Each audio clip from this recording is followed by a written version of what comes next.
함께 만드는 언론 미디어 협동조합. 여기는 국민TV. 함께 만드는 언론 미디어 협동조합. 여기는 국민TV.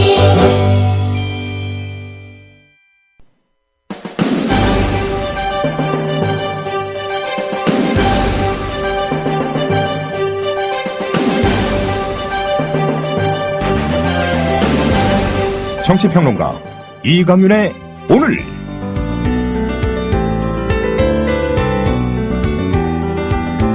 안녕하십니까, 이강윤입니다. 4월 15일 수요일 시작합니다. 제가 처음이자 마지막이 될 것 같은데 이완구 총리에게 편지를 짧게 한 장 썼습니다. 읽어드리죠. 귀태 비타 500 총리께. 헌정사상 최악의 총리 후보자시더니 어찌하여 억지 취임한 지 한 달여 만에 목숨을 내놓겠다고요? 언필칭 국무총리라는 분이 국회에서 국민의 대표들을 향해 돈 받은 증거가 드러나면 목숨을 내놓겠다고요? 목숨이라. 뒷골목에서 행패 일삼는 망나니가 궁지에 몰리면 악다군이 생떼 부릴 때나 씀직한 언사 아닙니까? 대정부 질의 답변에서 그런 막말을 하십니까? 억울함에 대한 과장된 강조법이 아니라 국민을 상대로 한 협박으로 들리더군요. 그리고요, 돈 받은 게 드러나면이라고 하셨죠? 돈 받았다면이 아니고요. 드러나면이라고요? 아하, 당신들은 증거를 도저히 찾지 못할 거다, 이런 말씀이신가요? 2013년 4월 4일 오후 2시 충남 부여 소재 귀하의 선거사무실에서 사람들 물리치고 칸막이 뒤로 가서 고 성완종 씨로부터 받은 비타 500 박스에는 뭐가 들어있었습니까? 비타 500 음료수가 한 3천만 병쯤 들어있습니까? 어느 은행원이 실험을 했더군요. 비타 500 박스에 5만 원권으로 얼마까지 들어가는지. 뉴시스 사진 보도에 따르면 비타 500 박스에 꽉 채우니까 5,500만 원, 절반쯤 채우니까 2,500만 원이 들어갔답니다. 귀태 운운해서 한동안 말이 많았는데 이완구 총리 귀하야말로 귀태 총리 올시다. 직무정진이 가장 먼저 수사받겠다느니 말들이 많던데 우선 총리직 사임하고 변호사부터 물색하시지요. 총리 신분으로 수사받는다는 게 말이나 됩니까? 요즘 부동산 경기가 다시 좋아진답니다. 이제 잠시 동안이나마 시간도 좀 많아지실 텐데 사돈 어르신이랑 땅 보러 다니시는 건 어떻습니까? 땅 사러 몰려다니다가 사돈까지 맺으셨다면서요. 총리 재산 신고 때 보니까 돈도 참 많으시던데 제게 자주 걸려오는 기획부동산 스팸 전화번호 하나 드릴까요? 아참, 혹시 땅 사시게 되면 계약금은 꼭 비타 500으로 치르시지요. 경아, 오랜만에 경아를 만나서 너무너무 좋군. 저도 좋아요, 선생님. 오늘따라 경아의 얼굴이 유난히 빛이 나는 걸. 마치 밤하늘의 샛별처럼 말이야, 경아. 선생님이야말로 건강한 청년처럼 변하셨어요. 뭐랄까, 그 이전의 무기력한 선생님이 아닌 야성을 다시 찾은 사나이? 처음엔 나도 새싹 땅콩차가 숙취에만 좋은 줄 알았어. 그런데 차를 곁에 두고 마신 지 얼마 후부터 내가 남자였다는 걸 깨닫게 됐지. 어쩐지 오늘따라 활력이 넘친다 했어요, 선생님. 어때, 경아? 뜨거워요. 인터넷 다음에서 전창걸을 검색하시고 전창걸닷컴으로 오세요. 전화 주문은 070-8635-1288, 070-8635-1288입니다. 부장님, 대리운전은 뭐 부를까요? 대리운전 블랙박스 주는 1800-6606 대리운전이 있지 않은가? 20회 이용시 블랙박스를 주는 1800-6606 블랙박스 대리운전이요? 그럼 검색창에 블랙박스 대리운전을 검색해보게. 홈피에는 다양한 상품들도 있다네. 저기 부장님, 블랙박스 대리운전에서는 국민TV에 후원도 한다면서요. 자네도 블랙박스도 주고 후원도 하는 1800-6606 이용하게. 역시 대리운전은 1800-6606. 주 기자님, 지난 주말에 콘도 다녀왔는데 진짜 좋았대. 주 기자님은 콘도 회원권도 갖고 있나 봐요? 부럽다. 이번에 회원권 114 거래소에 의뢰해서 싸게 구입했다는데? 콘도 회원권은 비싸지 않아요? 회원권인데? 근데 이 콘도 회원권이라고 다 비싼 게 아닌가 봐. 회원권 114에 알아보니까 종류도 많고 다양한 상품들 엄청 많던데? 그러면 우리도 봄 여행 한번 알아볼까요? 콘도는 회원권 114에서 구입하고요. 02-544-6114번 02-544-6114번 회원권 114는 인터넷과 모바일 앱에서도 검색할 수 있습니다. 콘도 회원권 거래는 회원권 114 02-544-6114번으로 바로 전화해보세요. 네, 4시 36분입니다. 4월 15일 수요일. 성완종 리스트가 연일 파장이 커지고 있죠. 총리실 궁색한 변명 어정쩡합니다. 대통령도 입을 열었습니다. 뉴스브리핑 임대웅 PD 어서 오십시오. 네, 안녕하십니까. 안녕하십니까. 오늘 박근혜 대통령이 부정부패에 책임이 있는 사람은 누구도 용납하지 않겠다.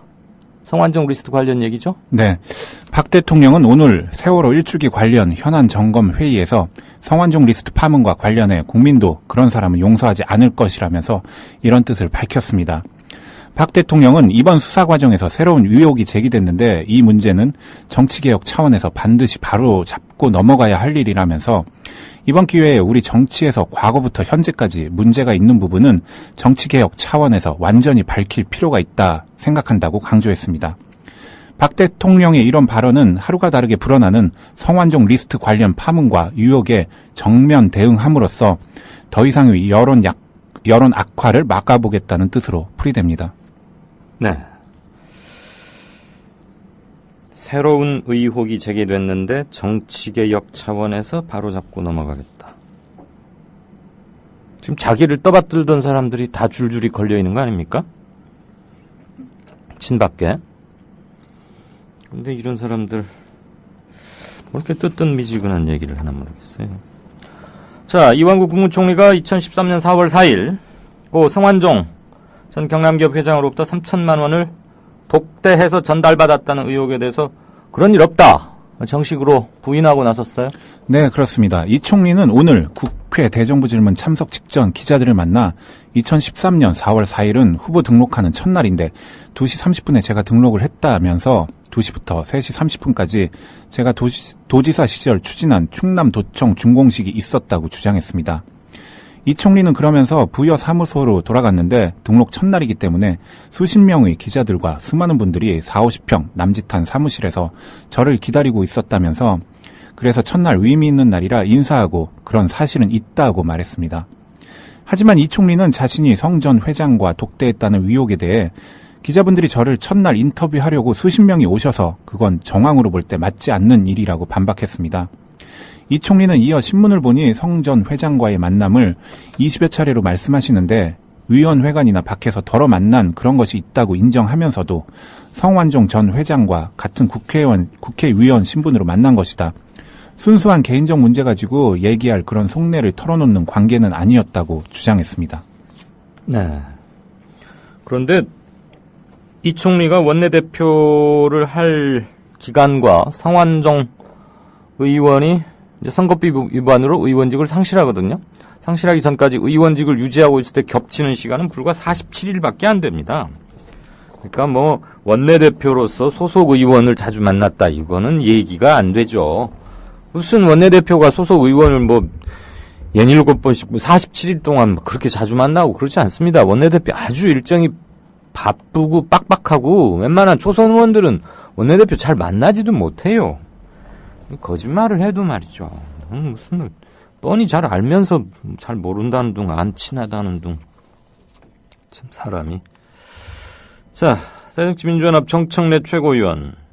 이 총리 자진 사퇴하지 않는다면 헌법에 의거해 탄핵도 검토하겠다. 이렇게 강공을 펼쳤군요. 네, 그렇습니다. 정 최고위원은 오늘 보도자료를 내고 이 총리가 총리직을 유지하려는 것은 현직 총리라는 신분을 검찰 수사의 방패막이로 삼으려는 꼼수라면서 이런 뜻을 밝혔습니다.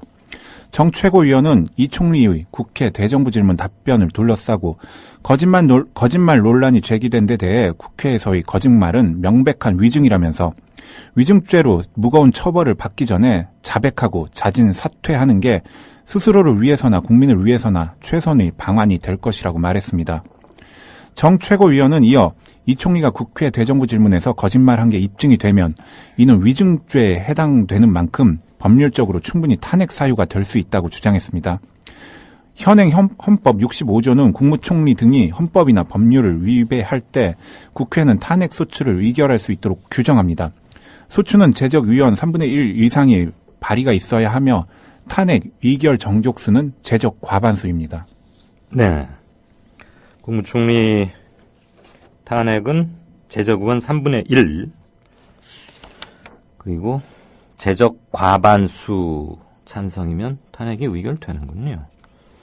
네, 3분의 1이면은 뭐 새정치연합 의석만 가지고도 충분히 지금 탄핵 소추는 발의할 수 있는 상황이군요.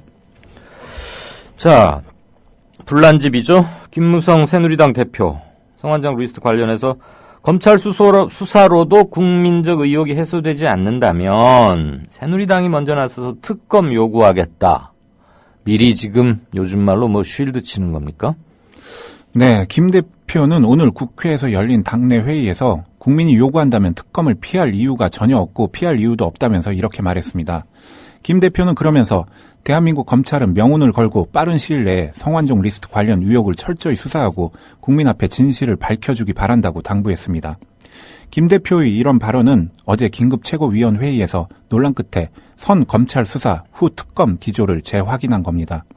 김 대표는 이어 야당이 국무총리와 대통령 비서실장에게 스스로 거취를 결정하라며 정치 공세를 펼치고 있는데 국정이 막중한 책임을 지는 자리인 만큼 신중하게 결정할 일이라고 말했습니다.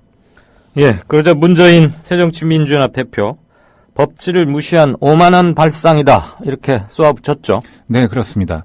문 대표는 오늘 당내 회의에서 새누리당은 수사 대상으로 그런 요구를 할 자격이 없다면서 이렇게 말했습니다. 문 대표는 또 이번 사건은 개인 비리가 아니라 몸통은 새누리당으로 누구를 먼저 수사할지는 검찰이 판단해야 한다고 주장했습니다. 문 대표는 이어 리스트에 오른 사람은 모두 친박 인사들이지만 대부분 새누리당의 최고위층에 있을 때 대선과 관련해 검은 돈을 받았고 그 돈은 전부 몸통인 새누리당으로 흘러 들어갔다며 부패 스캔들이 몸통이자 본체인 새누리당이 나서 수사 외압을 막겠다거나 누구를 먼저 수사하라는 것 자체가 국민을 속이고 염치 없는 웃기는 일이라고 덧붙였습니다.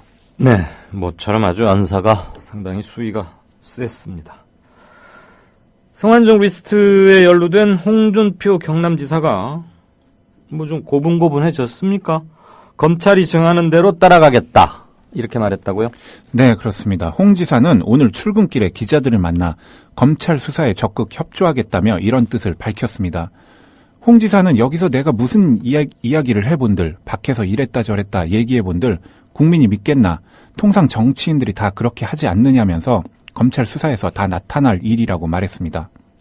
홍 지사는 성완종 전 회장의 돈을 전달한 인물로 지목된 윤모 씨가 조만간 검찰에 소환될 예정인데 대해 팩트에 대해서는 검찰이 수사하면 나올 것이라며 윤 씨와 관계가 끊어진 지 오래됐다고 주장했습니다. 홍 지사는 그러면서 이런 어처구니 없는 일에 연루됐다는 것 자체가 도민에게 죄송스럽게 생각한다고 말했습니다. 네. 세월호 참사 1주기를 맞아서 합동 분향소가 설치됐던 서울광장 자리에 표지석을 만들었군요. 그런데 오늘 그 표지석 박원순 서울시장이 가서 헌화도 했고요. 네, 그렇습니다. 서울시는 전 직원이 세월호 희생자를 추모하고 안전한 서울을 만들겠다는 다짐을 담아 오늘 오전 209일간 합동 분향소가 설치됐던 자리에 표지석을 설치했다고 밝혔습니다. 표지석은 시민 통행에 불편을 주지 않기 위해 유족과 협의를 통해 서울광장 도보블록과 같은 크기인 가로 30cm, 세로 30cm 크기로 튀어나오지 않는 형태로 설치됐습니다.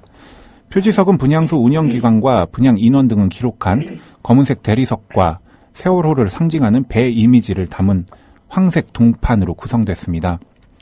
박원순 서울시장은 오늘 오전 직원들과 함께 표지석을 찾아 헌화했습니다. 네, 시민 통행에 불편을 주지 않기 위해서 똑같은 높이로 튀어나오지 않게. 그렇죠. 그래야 밤에 지나가다가도 혹시 걸려서 넘어지는 일 같은 거 없고, 조그맣게 그러나 잊지 않게 하는 거, 이런 게 참 중요하죠. 지금 들어온 속보 하나, 사건이지만 뭐 큰 일은 아니기를 바랍니다만, 서울 청량리와 춘천 간을 운행하는 ITX 청춘 열차가 양방향으로 운행이 전면 중단됐답니다. 고장인지 사고에 의한 건지는 아직 파악되지는 않고 있습니다. 이것도 KTX만큼은 아니지만 상당히 빨리 달리는 그런 열차죠. 양방향 운행 전면 중단이라고 하면 무슨 전력 시스템 같은 거에 문제가 있지 않을까 이렇게 생각은 하는데, 속보가 들어오면 전해드리도록 하겠습니다. 혹시 속보를 보신 분들 올려주셔도 대단히 감사하고요. 네, 뉴스 브리핑 지금까지 임대웅 PD였습니다. 고맙습니다. 네, 감사합니다. The American people realize that this cannot be made a fight. Our working thesis tonight is this quotation. If this fight against communism is made a fight between... 안녕하세요. 뉴스K 앵커 노지민입니다. 제 앵커석 옆에는 4명의 언론인 사진이 걸려 있습니다. 이 중 한 사람인 에드워드 머로우는 메카시즘의 광기를 끝낸 용감하고 양심적인 기자로 기록됩니다. 숨죽여 있던 미국의 지성을 일깨운 계기였습니다.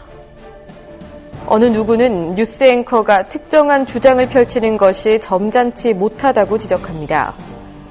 하지만 시시비비를 가리는 것은 언론인의 사명입니다. 뉴스K가 그 사명을 일깨우면서 한국 언론을 선도하겠습니다.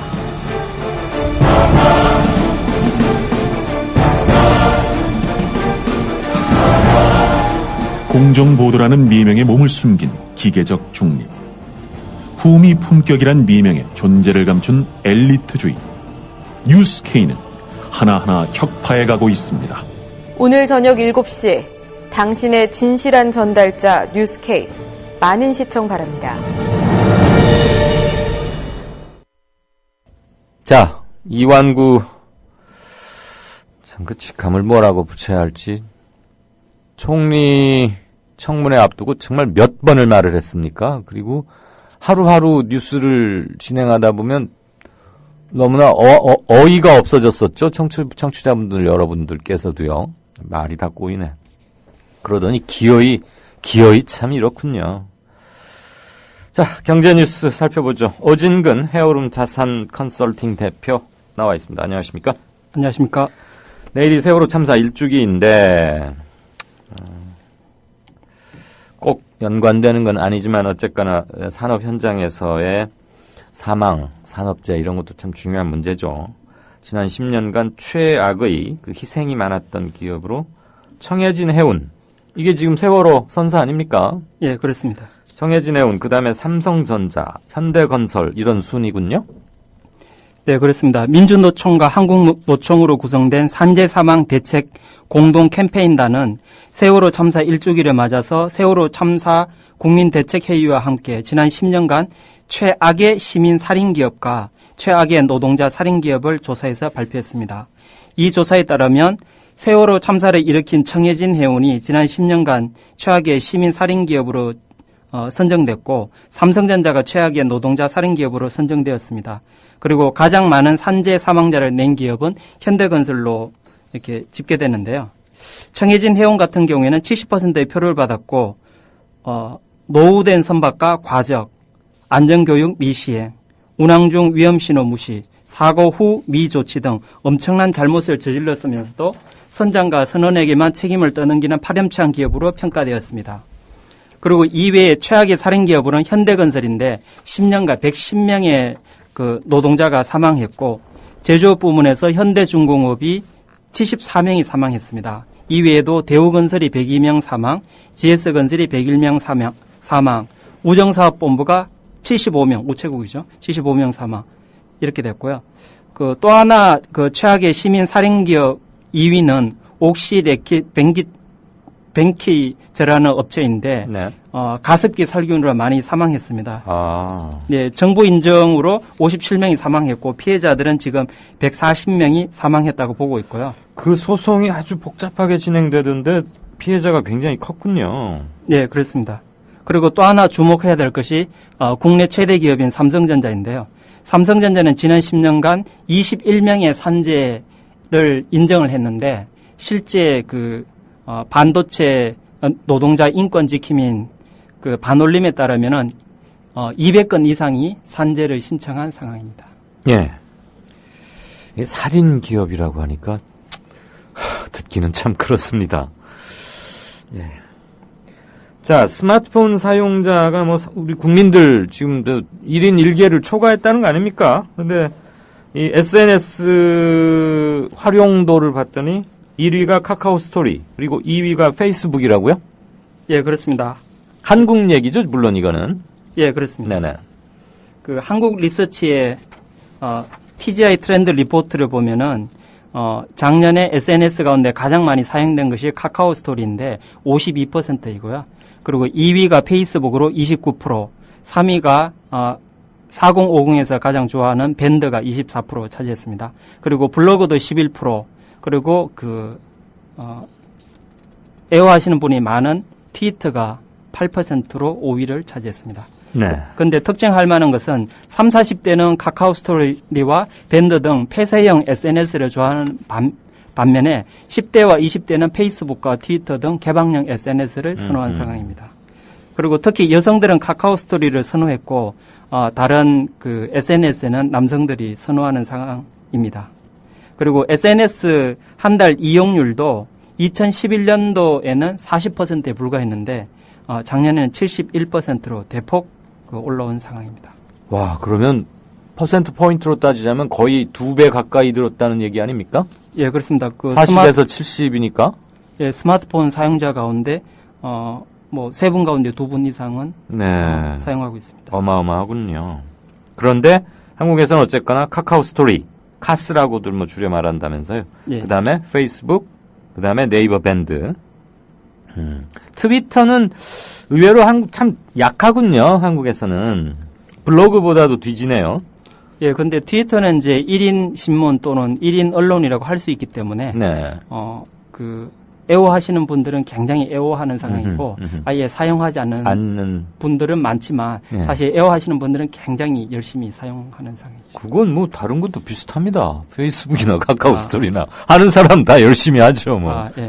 근데 SNS 얘기가 나오니까 말인데 그 2004년, 2005년도에 폭발적인 인기를 끌었던 그 싸이월드를 생각하시면 그 페이스북이나 이런 개방형 SNS 같은 경우에는 사생활 보호가 안 되기 때문에 전 세계에서 당신의 사생활을 보고 있다. 그것을 사용자들이 인지하고 사용을 해야 된다. 이렇게 말씀드리고 싶습니다. 사실 사생활을 어디보다도 중시한다는 미국에서 사생활 그 자체를 아예 까발리고 드러내는 게 페이스북이어서 참 넌센스이고 뜻밖이기도 했는데 미국에서는 트위터 비율이 상당히 높은데 한국은 8% 정도밖에 안 되는군요. 예, 그렇습니다.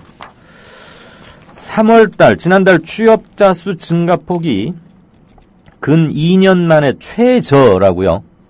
예, 그렇습니다. 3월 취업자 수가 1년 전에 비해서 거의 반토막이 났는데 이것은 그 노인 일자리 정부에서 제공한 노인 일자리 사업이 좀 지연이 됐고 작년 3월이 좀 좋았습니다. 근데 그런 기저 효과들 때문에 그 취업자 수 증가폭이 굉장히 최소에 머물렀는데요. 그 취업자 수가 2,550만 명으로 34만 명 증가는 했습니다. 그렇지만은 지난해 2월에는 84만 명까지 증가한 적도 있기 때문에 네. 상당히 부진했고요. 경제활동 참가율은 62%, 고용률은 59.5%, 그리고 국제적 비교 수단이 되는 15세에서 64세의 고용률은 65%를 기록했습니다. 그렇군요. 지난달 실업률이 4%, 그런데 청년 실업률은 15년 동안, 최근 15년 동안 최대치 기록했다고요? 예, 그렇습니다. 실업률이 4%대를 기록했는데 이것도 이제 3에서 4로 숫자가 좀 바뀌었고, 실업자 수가 한 108만 명 정도 됐습니다. 그리고 청년 실업자는 45만 5천 명인데 청년 실업률이 10.7%입니다. 근데 실제로 비정규직이라든지 알바라든지 좀 임시직 그런 부분까지 포함하면은 실제 체감 실업률은 한 22% 된다 이렇게 보고 있고요. 22%요? 예. 정세균 의원실에서 분석한 바에 따르면 22%로 나오고 있습니다. 그리고 특히할 만한 점은 60세 이상은 21만 명이 늘어났고 50대도 16만 명 굉장히 많이 늘어났는데 네. 20대는 4만 5천 명 증가에 그쳤고요. 그리고 30대와 40대는 오히려 일자리가 감소했습니다. 30대는 3천 명이 감소했고 40대는 6만 7천 명이나 감소해서 일자리에도 뭔가 양극화되는 흐름. 그러니까 50대와 60대가 이제 비정규직 임시직 일자리가 증가되고 40대 30대 일자리는 줄어들고 있는. 일자리의 질과 직접 관련이 되긴 할 텐데 그 30, 40대는 왜 줍니까? 한참 일할 때인데 50대 때 줄어드는 것은 좀 조기 은퇴로 이해가 가는데 지금 구조조정에 20대, 30대, 40대에 가리지 않기 때문에 4년간의 불황에 의해서 일자리가 일제히 감소하고 있는 상황입니다. 야, 이거 정말 비참한 문제군요. 그래서 20대, 30대 때 쫓겨나는 사람이 지금 20대가 6천 명, 30대가 아까 3만 얼마라고요? 4만 명? 예, 40대가 6만 7천 명. 6만 7천. 예, 30대도 3천 명. 3천 명. 그리고 20대가 신규 일자리인데 그것도 거기는 이제 증가했는데 4만 5천 명 증가에 그쳤기 때문에 2030, 40이 일자리에서 굉장히 어려움을 겪고 있다. 이게 정말 가장 치명적이고 위험한 대목 아닙니까? 그렇죠. 이렇게 일자리가 없어지면 소비는 되기 힘든. 지금 5, 60대 일자리 늘어나는 것은 아마 굉장히 저임의 비정규직의 이른바 좀 허드렛 일, 좀 기피 노동 이런 거가 많겠죠. 예. 요즘 편의점 보면 20대보다 60대가 더 많습니다. 아, 네네. 편의점 캐셔. 예, 편의점, 그리고 이제 주유소, 그리고 경비직, 이런 쪽으로, 일자리가 나오기 때문에.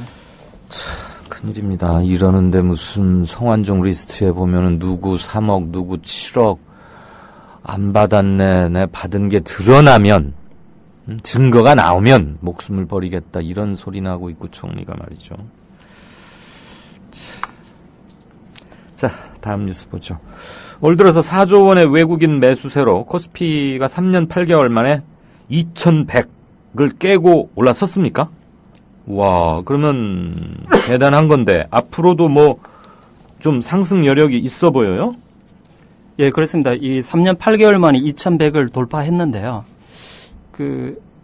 조합원 여러분들하고 애청자 여러분들 잘 들으시는데 이게 4년 만에 박스권을 상향 돌파했기 때문에 네. 이제부터는 주식 투자를 당분간에 해도 된다 이렇게 볼 수 있습니다. 실제로 펀드에 든 분들이 최근 4년간 손실을 봤거든요. 근데 지금 막 플러스로 전환이 되는 상황입니다. 네. 해외 펀드도 마찬가지고요. 그러니까 웬만하면은 펀드 들고 있는 거 아주 급하지 않으면 깨지 말고 좀 더 있으시라 이 말씀입니까? 예, 험한 시기가 마이너스 시기가 지났기 때문에 지금부터는 직접 투자든 간접 투자든 굉장히 중요한 시기고 1% 저금리이기 때문에 주식에 대해서 관심을 꼭 가져야만 수익률 제고를 할 수 있다 이렇게 말씀드릴 수 있고요. 예. 작년에 이제 한국이 마이너스를 기록했는데 주요 15개국 정시 가운데 나홀로 하락을 했습니다. 5% 하락했는데요.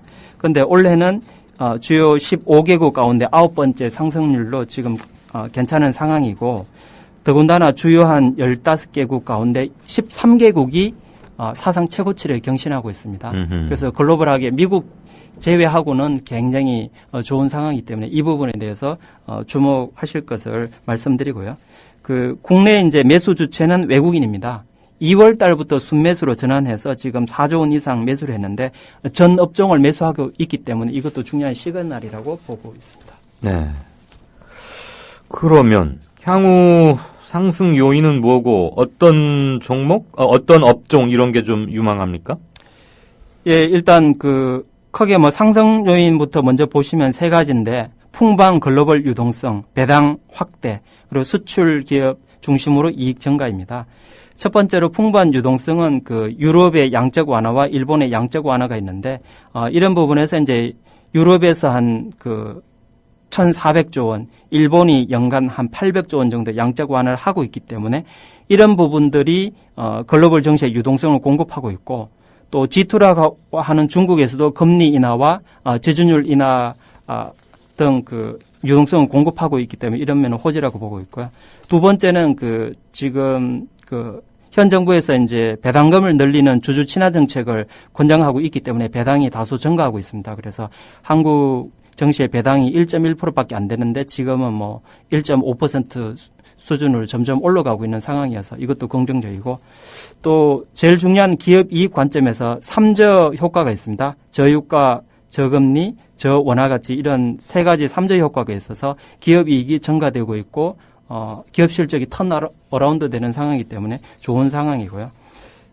미국계 투자은행인 골드만삭스가 중립에서 비중 확대로 한국 정시 의견을 상향했습니다. 그래서 한국의 수출 기업 중심으로 수혜가 예상된다고 이렇게 했고 업종별로는 그동안 소외되었던 업종들 건설, 철강, 정유, 화학 이런 부분들이 이제 조선까지 해서 이제 턴어라운드 되고 있고 그리고 이제 삼성전자를 필두로 한 반도체하고 스마트폰 이런 쪽으로도 상당히 수혜가 예상되고 있습니다. 네. 잘 알겠습니다. 2100. 그럼 이거 사상 최고치입니까? 사상 최고치는 2011년도에 기록했던 2230포인트인데요. 2200이요? 예, 2230포인트니까 불과 한 100포인트 남짓 남았습니다. 2200도 넘은 적이 있었군요. 예, 네. 그런데 이제 잃어버린 4년을 보냈는데, 예. 이 4년 박스권을 돌파했다는 건 굉장히 중요한 의미다. 예. 외국인들이 왜 이렇게 한국 주식을 사요? 좋게 봐요? 성장률은 계속 하향 낮춰 잡고 이러던데. 아무래도 이제 저유가하고 또 한국의 수출 경쟁력이 원화 가치 약세 때문에 살아나고 있습니다. 그리고 이제 밸류에이션 상으로 시가총액이 이제 기업이익의 몇 배냐 이걸 보는데 지금 한 11배 수준밖에 안 되기 때문에 네. 글로벌하게 한국 증시는 저평가되어 있는 상황입니다. 잘은 못 알아듣겠는데 아무튼 가치에 비해서 한국 주식 가격이 좀 싸다. 그러니까 지금 사두면 싼 맛에 좀 이득을 볼 수 있다라고 외국인들은 보고 있다. 이 말이죠? 예, 그렇습니다. 알겠습니다. 경제뉴스 브리핑 지금까지 헤어룸 투자 컨설팅의 오진근 대표였습니다. 고맙습니다. 감사합니다. 국민 라디오를 또 국민 TV를 읽는다? 미디어 협동. 네, 청량리 춘천 간 ITX 양방향 모두 운행 전면 중단 사태와 관련해서 전력 개통은 아니고 신호체계에 문제가 있어가지고 지금 중인데 복구 중이랍니다. 큰 사고는 아니고 그것 때문에 현재까지 인명사고가 밝혀지거나 그런 건 없다고 합니다. 네. 국민 라디오를 또 국민 TV를 읽는다? 미디어 협동조합 콘텐츠의 관문 국민TV 뉴스를 아시나요? 뉴스K 등 국민 TV의 모든 기사, 조간 브리핑 등 국민 라디오의 인기 콘텐츠, 주요 방송의 녹취와 뉴스메이커와의 대담, 주요 원고 대본이 여러분을 기다립니다. 국민 라디오와 국민 TV를 한눈에 만나세요. news.국민.tv 모바일 접속은 m.news.국민.tv.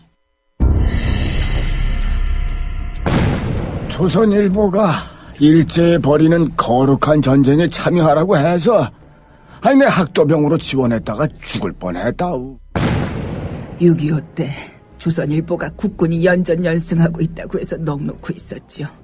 근데 밤새 인민군이 서울을 함락시키고 후퇴할 때는 남편을 잡아갔어요. 진작 피난할걸. 조선일보에서 외환 위기는 없다며 설레발 떨었는데 그걸 바보같이 믿었어요. 그래서 사업에 실패했습니다. TV조선에서 황선 신은미가 북한을 지상낙원이라고 했다는 보도를 보고 폭탄을 던졌어요. TV조선이 거짓 보도를 한 건데.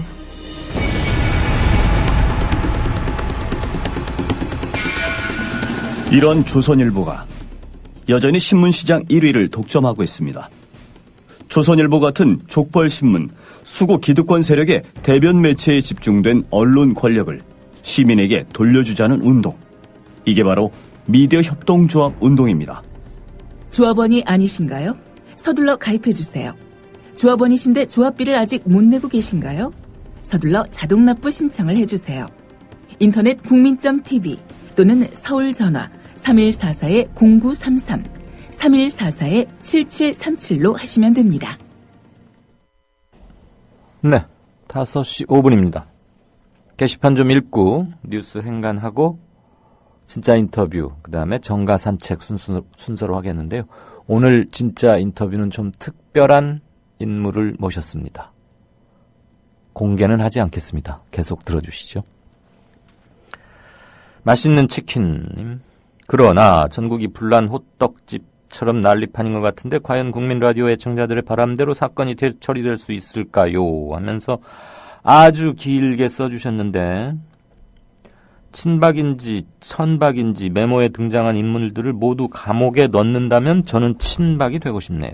그러나 그렇게 되면 식물정권이 된다는 엄연한 사실 앞에 때마침 대통령의 남미 방문은 칠푼이로서는 최선의 도피가 되겠네요. 이강윤 선생님의 울부짖음에 조합원이 100배, 1000배 늘고 그들의 투표장에서의 권리 행사만이 개한망국을 대한민국으로 제대로 바로잡으리라고 믿습니다. 아, 예. 감사합니다. 맛있는 치킨님, 이거 쓰느라고 굉장히 오래 걸리셨겠네요. 지난 한보 비리 이런 것들 다 섭렵하면서. 자, 이런 일이 있다 하더라도 뚫고 나가는 그런 게 굉장히 중요하죠.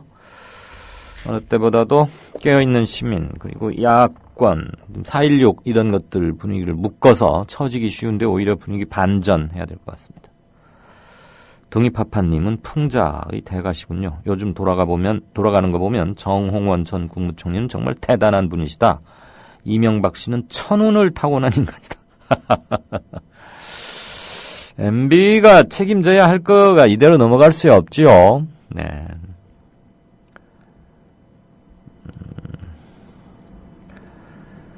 사랑의 7시간님, 정몽준을 현대중공업 회장이라고 부르지 않고 정몽준 전 의원이라고 부르듯이 고 성완종 씨도 전 경남기업 회장이 아닌 전 새누리당 의원이라고 부르는 것이 더 맞지 않을까 싶습니다. 그렇군요.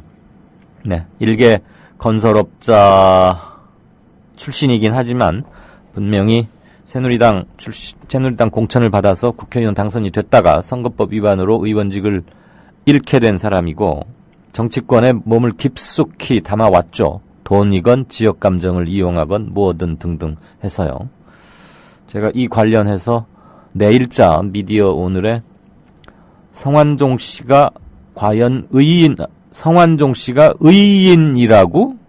오를 의자 사람인자 의인이라고 라는 제목으로 글을 하나 컬럼을 제 쓰는 차례여서 썼는데요. 참고로 한번 봐주셔도 좋을 것 같습니다. 듣고 보니까 확실히 이 말씀은 맞습니다. 이 컬럼을 이미 넘겨버려서 고치고 싶은데 전 새누리당 의원이라고 해야 정체성도 분명히 드러나고 이번 새누리당 성완종 리스트의 성격도 보다 명백해지는 굉장히 중요한 지적을 해주신 사랑의 7시간님 대단히 감사합니다. 헐크님은 박 대통령 취임 후 해외 순방 현황이 와우 이렇게 많습니까? 청와대 홈페이지에서 받아오신 거라니까 이건 확실한데 세계 일주가 가능할 듯 하다는데요. 세월호 참사 일주 참 이게 5월 5일 날 시작해가지고 5월 5일 그 윤창중 팬티 사건 이 도저히 잊을 수 없는 미국으로부터 시작해서 아무튼 4월 16일 내일 남미 출국까지요.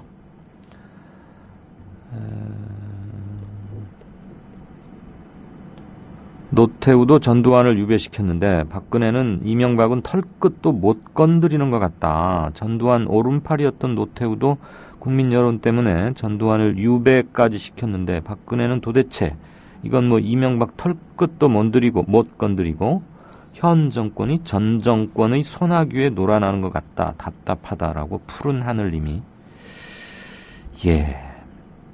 뭔가 차별화를 시도하려고 뭐 부패와의 전쟁 그러면서 자원 외교 비리, 방산 비리 이런 거 했는데 뜻하지 않게 지금 자폭 테러에 가까운 성완종 리스트가 나온 거 아닙니까? 친박만 줬겠습니까? 당연히 친이계도 있고 기업하는 사람들은 권력의 풍향계에 누구보다도 민감하니까 바람보다 빨리 눕고 바람보다 빨리 일어나는 속도로 권력 있는 쪽은 다 돈을 댔었겠죠. 미루어 짐작컨대. 근데 지금 자기가 너무 억울하다고 생각하고 자기 구속될 것 같고 구명운동을 했는데 안 받아들여지고 하니까 작심하고 좋아 그래 친박계? 당신들 청와대 한번 당해봐 하고 지금 딱 자기는 목숨 탁 내놓고 한 겁니다. 이강윤쌤 출첵합니다. 로니님 고맙습니다. 뉴스 듣다 보면 머리가 터지고 울분에 욕만 나오네요. 세월호는 1년이 돼도 진상이 밝혀지지 않는지 우리는 삶에 찌들어서 나가서 촛불도 밝히지 못하는데 그래도 이런 마음 이렇게라도 한 글자 표출하고 나면 좀 나으시지요? 뭐 생업 때문에 도저히 나가실 수 없는 분들이 어떻게 뭐 비단 로니님이나 또는 한두 사람뿐이겠습니까? 많은 분들이 더군다나 불경기니까 그렇지만 마음을 모으고 성원하고 각자 있는 곳에서 어떻게든 정치적 의사를 표현하고 분노를 표현하고 하면 일단은 좀 되지 않을까요? 그러면서 연대와 어깨동무가 시작될 거고요. 저도 말만 자꾸 이렇게 뭐 하는 것 같아서 좀 죄송해집니다.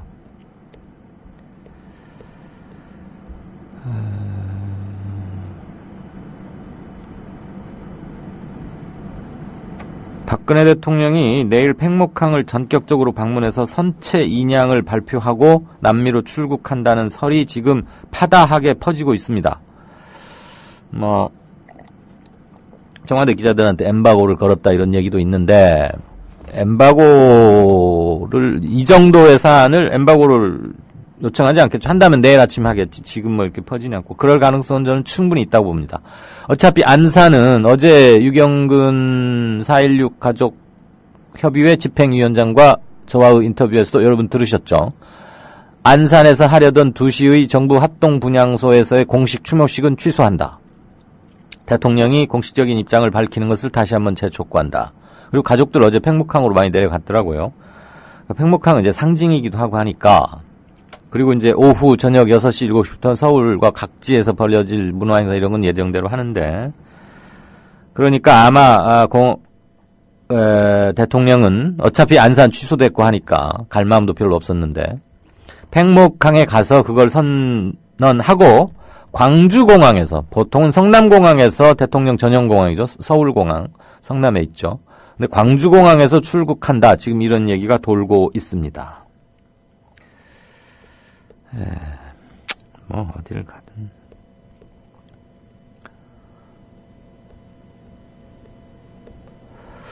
네 순서대로 그냥 말씀을 드리겠습니다. 좀 뭐 그 얘기 주제가 잘 맞지는 않는데요. 다음 주 24일 금요일 우리 파트러슈님이 뭐 그 포스터를 잘 만들어서 올려주셨는데 파트러슈님이 오는 4월 24일 금요일입니다. 다음 주 금요일 이강윤의 오늘 방송 한돌을 맞아서 청취자 조합원 여러분들과의 만남 그리고 제가 쓴 졸저 최근에 나온 멈춰버린 시간 2014 0416 그 신간 사인회 이런 것도 좀 겸해서요. 그렇게 하겠습니다. 장소는 국민TV가 들어있는 서울시 마포구 합정동의 웰빙센터 지하 1층 그 온에어라는 카페가 있죠. 국민 카페. 거기 6시부터 8시까지 일단 대관은 했고요. 그 이후 8시 이후 풀이는 뭐 2차 또는 뒤풀이라는 이름으로 이 근처에서 조금 뭐 약주도 한잔 하시고 뭐 이렇게 할 수 있도록 국민 카페에서 하는 거에는 전혀 비용이 들지 않습니다. 비용을 내실 게 없습니다. 그냥 무료입니다. 뭐 많이 차리는 건 아니지만 간단한 다과와 음료 이런 것은 제공해 드리겠고요. 책은 그냥 드리기는 좀 힘들어서요. 죄송합니다. 사인은 꼭 정성스럽게 해드리겠습니다. 그리고 2차 뒤풀이 참석하실 분들은 회비 1만 원이라고 쓰여 있네요. 예. 비타 300, 비타 500 이런 건 이것도 준비하겠습니다. 그냥. 최근에 그 유행이라니까 당연히 해야죠. 이완구 총리실에다가 좀 얘기를 해볼까 합니다. 논현동 신사님, 이강윤의 오늘 프로만 되면 꼭 계속 전화가 온다고요? 저 무슨 말씀인가 했습니다. 또. 자, 그리고 와, 이 사진 오늘 정말 이거 젊은 친구들 말로 대박인 거죠. 우리 조합원분이 만드셨다는데 이거 어떻게 다운받아가지고 원본을 다운받아서 제 전화번호 아시는 몇몇 조합원께서는 저한테 카톡이나 뭘로 좀 보내주셨으면 좋겠어요. 이 총리가 어디 의자에 앉아가지고 이제 상석 같이 생긴 의자에 앉아서 얘기를 하는데 거기 비타 500이 찍혀 있고요. 바로 그 밑에 3천만 원 당첨. 왜 소주 같은 데 보면 병뚜껑에 이런 거 하잖아요. 이거 비타 500도 했나 봐요. 알고 봤더니 이거 합성해서 만든 것이랍니다. 기가 막힌 아이디어고 정말 창조적이시네요. 놀랐습니다. 이게 아마 오늘의 무슨 베스트 조회수 또는 그 영상물 이런 게 되지 않을까 싶습니다. 발등이 가려운데 신발을 긁지 않고 발을 바로 긁겠다는 약속을 잘 지켜주셔서 고맙습니다. 대인배님.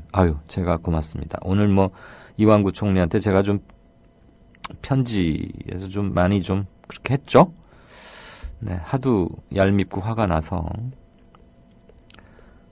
제 편지 칭찬을 좀 많이 해주시는군요. 그리고 커피 나무에다가 이렇게 해주셨다고 낭만고양이님 또 둥이파파님 이렇게 몇 해주셨는데 제가 꼭 이거는 드릴 말씀이 있습니다. 며칠 전에 깜짝 놀랐는데요. 지하 카페에 좀 차를 한 잔 사러 내려갔더니 분당에 사시다가 샌프란시스코로 가셨다고 밝히셨다는 어느 중년 여성분께서 이강윤의 오늘 프로 앞으로 커피나무에 너무 거액을 매달아 놓으셔가지고 커피나무 가지가 그냥 휘청휘청 하던데요. 금액은 제가 밝히지는 않겠습니다. 그런데 통상적으로 예상할 수 있는 그냥 온 김에 커피 한 잔 하고 이렇게 마시라고 하고 간다는 그 수준을 너무나 크게 뛰어넘어서 제가 이걸 받아도 되는지 아주 걱정했고 카페 맡고 있는 김재현 우리 직원분 계시죠? 이분하고도 막 걱정스럽게 상의를 했고 연락처나 이름 또는 용모 파기라도 좀 알려달라 그랬는데 몇 번 물어본 끝에 분당에 사시다가 지금은 미국 샌프란시스코에 가 계시다는 말만 들었습니다. 그게 사실인지 아닌지 모르겠지만 이분께서 방송을 들으신다면 성원해 주시는 마음은 감사하나 너무나 큰 거액이어서 제가 고민이 크다. 그리고 이걸 어떻게 활용할지를 좀 상의를 하고 생각을 해봐야겠다. 이런 말씀을 드립니다. 감사하다는 말씀을 드리기에는 너무 큰 금액이어서 제가 지금 좌불안석입니다. 예. 모리군님, 회사에서 몰래 출첵합니다. 이따가 퇴근길에 듣겠습니다. 이어폰으로 이렇게 듣고 그러면 위 상사들이 보기에 저 친구 일하는데 이어폰하고 뭐 하나 이럴 수 있겠죠. 네. 또 이완구 씨 책 가지고 이렇게 비판해 주신 오케이 마리님. 책 제목이 약속을 지키는 사람이랍니다. 약속 지키라고요. 네, 일단 게시판 여기까지 보고요. 프로 진행해 가면서 다시 한번 체크하도록 하겠습니다. 미디어 협동조합원 여러분, 조합비 납입하고 계신가요? 조합원의 기본 의무는 1인당 월 1회 11,000원 이상의 조합비를 납입하는 것입니다. 조합비로 국민TV의 모든 콘텐츠를 만들고 그렇게 해서 세상을 바꾸는 힘을 하나하나 축적해갑니다. 미디어 협동조합 홈페이지 국민.tv 또는 서울 전화 3144-7737로 신청하실 수 있습니다.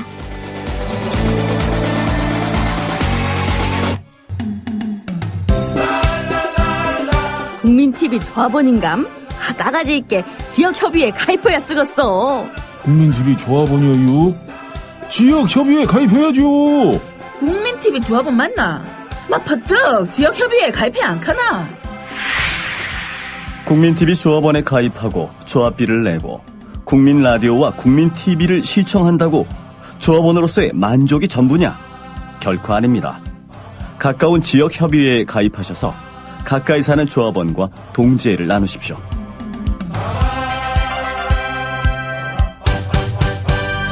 자세한 가입 안내는 미디어 협동조합 홈페이지 지역협의회 게시판을 참고하시면 됩니다. 정치평론가 이강윤이 함께하는 국민라디오 이강윤의 오늘.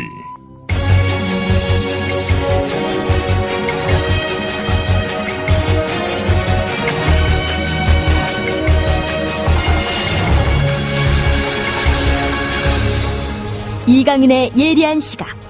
이제는 뉴스의 행과 간을 짚어냅니다. 네, 이런 게 진짜 쌍방향 소통이자 실시간 소통 방송일까요? 제가 오늘 진짜 인터뷰이가 누군지 놀라실 만한 분인데 공개하지 않겠다 그랬더니 바로 항의하셨습니다. 누구신가요? 낭만고양이님. 알려주셔야 질문을 올리든지 말든지 하지요. 공개하라. 시위하신 것 같은데 공개하겠습니다. 현재 학교를 다니면 중3 나이고요. 제주도에 살고 있고 홈스쿨링 중입니다. 그러니까 공식적인 의무 제도권 학교는 안 다니죠. 그런데 지난 4월 4일 열흘 전이네요. 열하루 전 광화문에서 자발적으로 세월호 1주년을 맞아서 스스로 머리 삭발을 했고요. 세월호 광화문 농성장에 머물면서 정말 이것저것 허드렛 일을 다 하고 닥치는 대로 다 하고 있습니다. 서울에 계시는 할머니 댁에 머물면서 매일 광화문에 나가가지고요.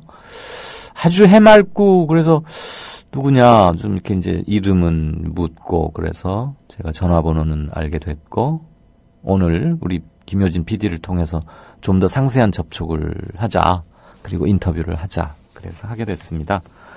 중3 여학생이 자발적으로 머리를 깎고 광화문 농성장을 지키면서 많은 일을 하고 있습니다. 여기까지만 공개하겠습니다. 하시고 싶으신 말씀 올려주시고요.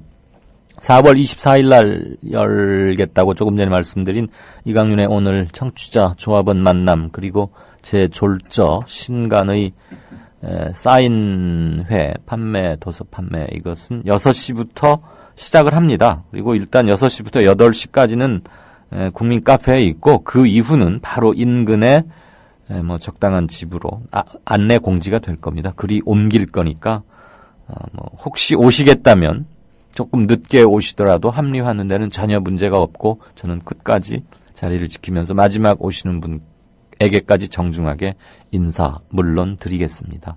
가급적 많이 뵀으면 좋겠네요. 한마디만 더요.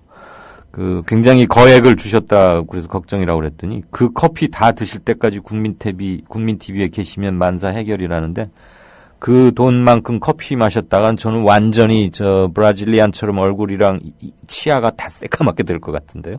자, 오늘 고른 행간은 이 총리 자진 사퇴론 전방위 확산 여당에서도 공개 거론이라는 제목의 오늘 오전 11시쯤 올라온 연합뉴스 기사 일부 들으시겠습니다. 이른바 성완종 리스트 파문으로 사면 초과에 몰린 이완구 국무총리에 대한 자진 사퇴 요구가 야당은 물론 여권 내부에서도 급속도로 확산하는 형국이다. 돈 받은 증거가 나오면 내 목숨을 내놓겠다라는 극단적인 발언으로 결백을 주장했지만 여당 지도부가 검찰 수사 우선 대상으로 지목하면서 국정 2인자로서 직무 수행을 하는 것은 사실상 어렵다는 주장이 속속 나오고 있는 것이다. 특히 김무성 대표를 비롯한 새누리당 지도부가 국정 공백에 대한 우려를 표시하면서 신중론을 견지하고 있음에도 불구하고 친이계를 중심으로 당내 일각에서는 이 총리는 물론 관련자 전원의 사퇴나 직무정지를 주장하는 목소리까지 커지면서 사퇴 불가피로는 걷잡을 수 없이 번지는 양상이다. 친이계 좌장격인 이재호 의원은 박근혜 대통령이 내일 출국하는 동안 직무를 대행할 사람이 총리인데 부패 문제로 수사를 받느냐 마느냐 하는 총리가 대행할 수 있겠느냐면서 국정의 막중한 책임이 있다면 스스로 물러나야 한다고 말했다. 네. 충분히 예상할 수 있는 바고요. 이 기사 자체에 뭐가 큰 파괴력이 있는 거나 그런 건 없습니다. 간단히 몇 말씀만 드리도록 하겠습니다. 우선 첫째, 국정 운영, 그 다음에 오늘 이완구 총리가 이런 말 했어요. 메모 한 장, 그리고 상대방의 일방적 진술만으로 가볍게 자리를 그만둘 수는 없다. 그런데, 그러면 그 메모나 상대방의 주장이 사실이 아니라는 것을 바로 물증을 통해서 입증을 하고 성완종 씨의 육성, 음성 주장 내용이 사실이 아닌 것을 바로 입증을 하면 될 거 아닙니까? 검찰 수사에 맡겨보자? 총리 신분으로 수사를 받는 게 말이 됩니까? 총리는 법무부 장관으로부터 업무 보고를 지시할 권한이 있습니다. 그리고 법무부 장관으로부터 업무 보고를 받을 권리가 있습니다. 비서실장 통해서 황 법무 들어오라고 해. 가지고 성완종 관련 수사 상황 보고하십시오. 이럴 수 있거든요. 직무상. 자기가 피의자인데 그러면 자기가 조사받은 상황 그리고 자신에 대해서 이루어지고 있는 수사 상황을 자신이 보고받는다? 이런 데가 어디 있습니까? 국정 공백이요? 걱정하지 마세요. 가끔 쓴소리 잘하는 이재호 의원 이럴 때를 대비해서 부총리가 2명이나 있지 않느냐. 부총리가 총리 업무 대행하면 된다. 한 사람은 경제 맡고 한 사람은 황우여 저기는 교육 사회 쪽 맡으면 된다. 그러면서 국정공백 걱정하지 마시라고 이랬는데 예. 자, 정가에서 도는 소식은 여러분들도 충분히 짐작하시다시피 이런 겁니다. 일각에서는 친이계 인사들이 이완구 총리 사퇴론의 전면에 서 있다는 점에 주목하면서 부정부패와의 전쟁을 선포해서 검찰의 자원외교 비리 의혹 수사를 앞장서서 이끌겠다고 했던 이완구 총리가 이명박 정부를 겨냥한 것 아니냐 이런 불만이 많았었는데 지금 리스트가 터지고 나니까 집중 포화를 친이계들로부터 받고 있다 이러는데 친이계뿐만이 아니고요. 여당 내에서도 이 불은 간단하게 꺼질 불이 아니라는 거 잘 알고 있습니다. 그래서 김무성 대표부터 지금 미리 보호막 치고 있죠. 특검 간다. 왜냐? 이때 친박계 확실히 잡아두지 못하면 자기 앞으로 향후 입지 대단히 애매하거든요. 그리고 청와대에 계속 끌려다닐 수밖에 없어요. 자, 그러면 제가 우려하는 것을 말씀드리겠습니다. 야당 측에서 총리 그만두고 내려와라 이렇게 말하는 건 너무 당연하니까 빼겠습니다. 제가 우려하는 점은 이겁니다. 우선 이 정권은 출발 훨씬 전부터 2007년부터 그러니까 2012년에 대선에서 박근혜 후보가 이겨서 대통령이 됐는데 그 전에 2007년에 당내 경선에 나갔다가 이명박 후보한테 졌죠. 그러니까 2007년 이전부터 친박계는 형성이 돼 있었고 대선 캠프를 조직해 왔습니다. 그때부터 부패의 비리는 시작된 겁니다. 성완종 리스트에 나온 사람들 8명 대부분이 2007년에 돈을 건넨 거고 이완구, 홍준표만 2011년, 12년, 13년 최근이에요. 다 2007년에 돈 줬던 얘기 뭡니까? 박근혜 대선 캠프 만들어서 이명박 당시 후보와 겨룰 때 돈 필요하니까 줬다. 이걸로 해석되는 게 당연하지 않겠습니까? 그러면 이 정부는 출범 훨씬 이전부터 2007년부터 부패와 못된 짓 위에 쌓아 올린 바벨탑 이라는 것이 성완종이라는 건설업자 겸 전 새누리당 의원에 의해서 예기치 못하게 드러난 겁니다. 제가 염려하는 바는 지금부터입니다. 구조상 그리고 숙명상 청와대의 지휘를 받거나 최소한 청와대와 교감이 불가피한 검찰이 이번 사태의 진상을 얼마나 밝혀낼지는 지극히 의문입니다. 그러나 현재까지의 정황 등으로 보건대 리스트 8명 중에 본인 해명이 거짓으로 드러나고 있거나 측근 인사들에 의해서 수뢰, 돈 받은, 뇌물 받은 게 확인되고 있는 몇몇은 뻔보기로 또는 그 선에서의 무마용으로 치도곤을 면하기 어렵지 않을까 싶습니다. 저는 이게 이완구, 홍준표, 홍문종 이 정도라고 추측을 합니다. 추측입니다. 나머지 인사들은 그러니까 뭐 김기춘, 이병기, 뭐 유정복, 부산시장, 서병수로 추정되죠 등등 허태열. 나머지 사람들은 이 눈치 저 눈치 국민 눈치 봐가면서 수위 조절용 밸브로 높여볼까? 아니면 이 사람은 빼도 될까? 이렇게 만지작 거릴 것 같습니다. 그런데 어제 검찰이 성완종 씨 비밀 장부를 복원했습니다. 그러면 친이계 누구, 야당 쪽에서는 누구 튀어나올지 모릅니다. 지금 8명 말고요. 그래서 어떤 인사들이 거명되면서 아예 성완종 리스트, 성완종 자결 사건으로 조성된 이 친박계 절대절명의 위기가 그 판세가 어떻게 거꾸로 뒤바뀔지도 모를 일입니다. 왜? 수사의 칼날은 검찰이 쥐고 있고요. 장부 복원했으면 잘 따져보니까 친박계 8명만 받은 게 아니더라. 누구 등등도 돈이 갔다. 지금 뭐 반기문, 안희정에게도 후원했다. 이런 말 벌써 나오고 있지 않습니까?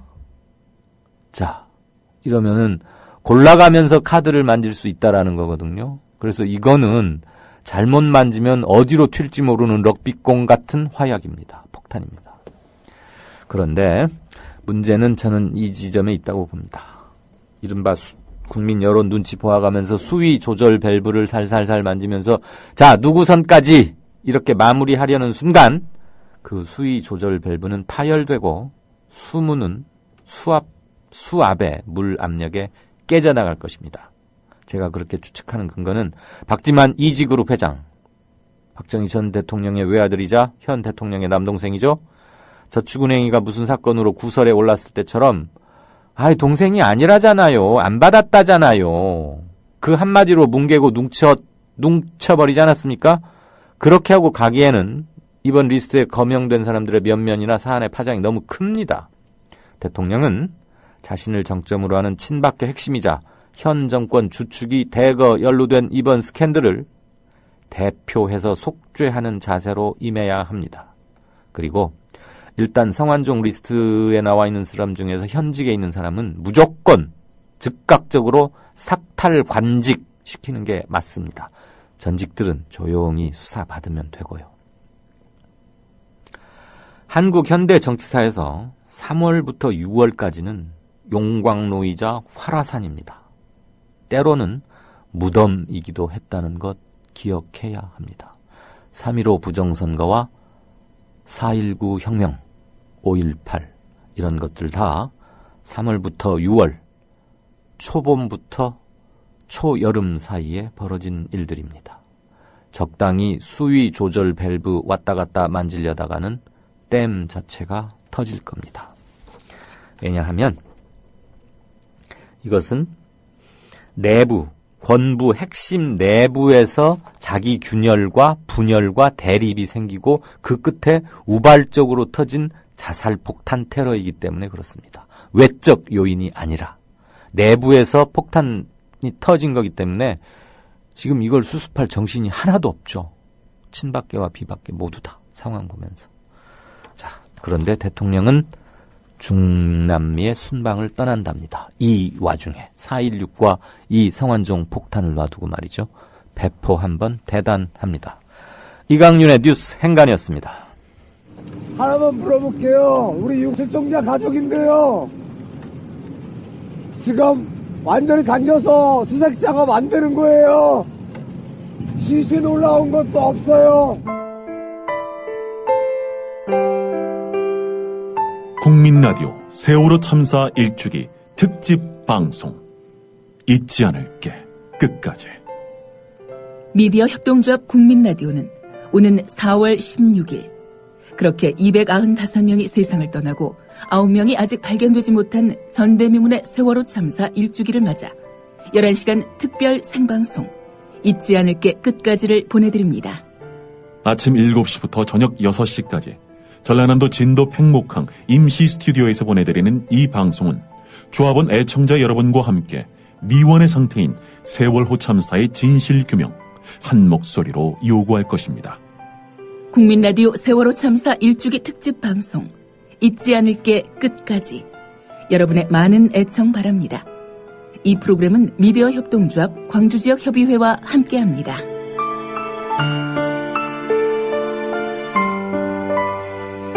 내가 왜 제주도를 세월호를 타서 진짜 무섭고 난 지금 숨이 턱 끝까지 차오르는데 이거 난 살고 싶습니다. 진짜 나는 진짜 하고 싶은 게 많은데 와 진짜 나 무서워요 지금.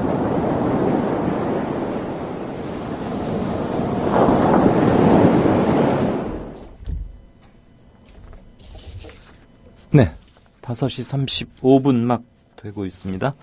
아까 일러드린 대로 세월호 광화문 농성장에서 온갖 굳은 일마다 하지 않고 있는 자원봉사 전서윤 학생 연결돼 있습니다. 안녕하세요, 전서윤 학생. 네, 안녕하세요. 아, 예. 제 얘기 목소리 잘 들립니까? 광화문이 조금 소란할 텐데 지금 어디 계시죠? 지금 광화문 주변에 있어요. 텐트 근처인가요? 아니요, 잠깐 나와 있어요. 네. 네. 전화하기는 편하죠? 주변이 소란스럽거나 그러진 않죠? 네네네, 괜찮아요. 예. 어제도 제가 잠깐 이렇게 보고 얘기했는데 굉장히 밝고 명랑해서 그게 참 좋았어요. 저한테도 우리 서윤, 지금 학교 다니면 중3이죠? 학교는 다니지 않고. 그러니까 학교를 다닌다면 중3 나이죠? 네네네, 맞아요. 네. 저도 중3 다니는 딸이 있어서. 진짜요? 네. 그렇구나. 네네. 걔는 홈스쿨이 아니고 학교에서 그냥 다녀요. 그렇군요. 네, 그래서 좀 더 달리 보였는데 이렇게 맑고 밝고 긍정적이어서 깜짝 놀랐고. 네, 감사합니다. 제주도가 집이죠? 네네네. 홈스쿨링이면 엄마나 아빠로부터 공부를 합니까? 저는 지금 길 위에서 배운다고 설명을 하고 있어요. 네, 그냥 길 위에서 이제 경찰이랑 어떻게 싸우는지도 배우고, 법이나 인권 이런 것도 약간 몸으로 배우고 있는 것 같아요. 그래서 몸으로 배운다? 길 위에서 배운다? 이렇게 말씀드리고 있습니다. 말씀을 조금 가능하시면 조금 더 크게 얘기해 주시면 고맙겠고요. 네, 알겠습니다. 서울에는 언제 올라왔어요? 서울에는 재작년 9월쯤에 올라왔어요. 이제 제주도에 대안교육 프로그램이 없기 때문에 이제 올라와서 대안교육 프로그램 하다가 이제 작년 2월쯤에는 이제 참여연대라는 시민단체에서 자원활동을 했어요. 자원봉사? 네, 자원활동. 네네. 네, 그러면서 그렇게 하다가 지금 이제 세월호 사건이 있으면서 이렇게까지 오게 된 것 같아요. 네. 서윤 학생. 네. 학과 공부가 꼭 중요하고 유일하단 그런 건 아닙니다만, 나이 때는 또 배워둬야 할 그 나이에 맞는 학습 과정 그런 거 있기는 하거든요. 저도 홈스쿨링은 문제가 있고 학교 공교육이 무조건 좋다 이런 건 아닌데, 교과 과정이라는 것은 오랜 동안의 경험을 통해서 그 나이 또래, 그 나이 즈음에 익혔으면 좋겠다. 앞으로도 살아가는 데 있어서 꼭 어디 좋은 학교, 좋은 대학 이걸 떠나서도 말이죠. 네네. 그런데 그것을 꼭 학교에서만 할 필요는 없는데, 서윤 학생 같은 경우는 그럼 어떤 식으로, 누구로부터 혼자 공부하는 게 말이 그렇게 쉽진 않아요. 어떤 커리큘럼 가지고 어떻게 공부를 하고 있어요?